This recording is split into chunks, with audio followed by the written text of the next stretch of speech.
السلام علیکم پیارے بچوں آپ حرف غین لکھنا اور پڑھنا سیکھ چکے ہیں۔ اس کے علاوہ آپ کو پتہ ہے کہ غین کے اوپر ایک نقطہ ہوتا ہے اور غین ایک اصلی حرف ہے۔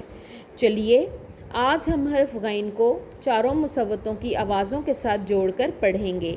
اس سے پہلے ان حروف کی آوازوں کو دہرا لیتے ہیں۔ یہ غین ہے، غین کی آواز غا ہوتی ہے۔ الف کی مصوتے کے طور پر آواز ہوتی ہے آ، واؤ کی او، چھوٹی اے کی ای اور بڑی اے کی اے۔ چلیے ان کو جوڑ کر پڑھتے ہیں۔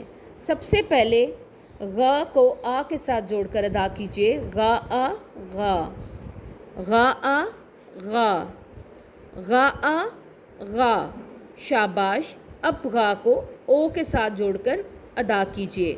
غا او غو، غا او غو، غا او غو۔ شاباش۔ چلیے اب غا کو ای کے ساتھ جوڑ کر ادا کیجیے۔ غا ای غی، غا ای غی، غا ای غی۔ چلیے اب اے کے ساتھ جوڑ کر ادا کیجیے۔ غا اے غے، غا اے غے، غا اے غے۔ چلیے بچوں ان الفاظ کو دہرا لیجیے۔ غا آ غا، غا او غو، غا ای غی، غا اے غے۔